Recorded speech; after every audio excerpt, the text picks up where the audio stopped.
Sa buhay, madalas tayong nasasaktan ng mga tao sa paligid natin.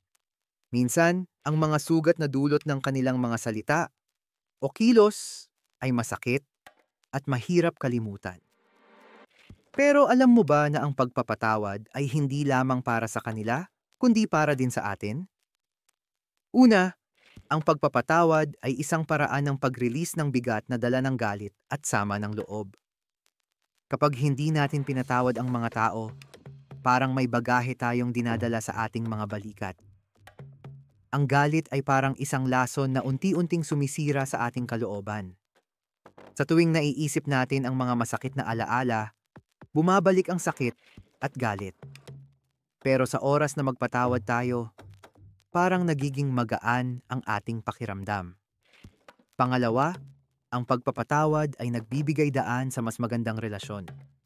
Kapag pinatawad natin ang iba, nagiging mas bukas tayo sa pakikipag-ugnayan. Ang mga tao sa paligid natin ay hindi perpekto. Lahat tayo ay nagkakamali. Kung hindi tayo matutong magpatawad, madalas tayong nagiging mapaghusga at nagiging hadlang sa ating mga relasyon. Sa halip na magtago sa ating mga sama ng loob, mas mabuting harapin ang mga ito at ayusin ang ating mga ugnayan. Pangatlo, ang pagpapatawad ay isang hakbang patungo sa personal na pag-unlad. Sa bawat pagkakataon na pinatawad natin ang iba, natututo tayong maging mas mapagmahal at maunawain. Ang proseso ng pagpapatawad ay nagtuturo sa atin ng empatiya. Natututo tayong ilagay ang ating sarili sa sitwasyon ng iba at maunawaan ang kanilang mga dahilan. Sa ganitong paraan, nagiging mas mature tayo bilang tao. At higit sa lahat, ang pagpapatawad ay isang paraan ng pagpapakita ng pagmamahal sa sarili.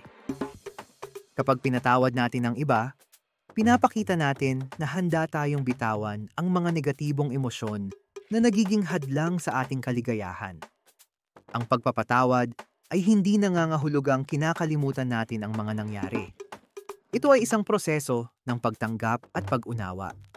Kaya, sa susunod na maramdaman mong nahihirapan ka sa galit o sama ng loob, isipin mo ang mga benepisyo ng pagpapatawad. Hindi ito madali. Ngunit ang bawat hakbang patungo sa pagpapatawad ay hakbang patungo sa mas magaan at mas masayang buhay.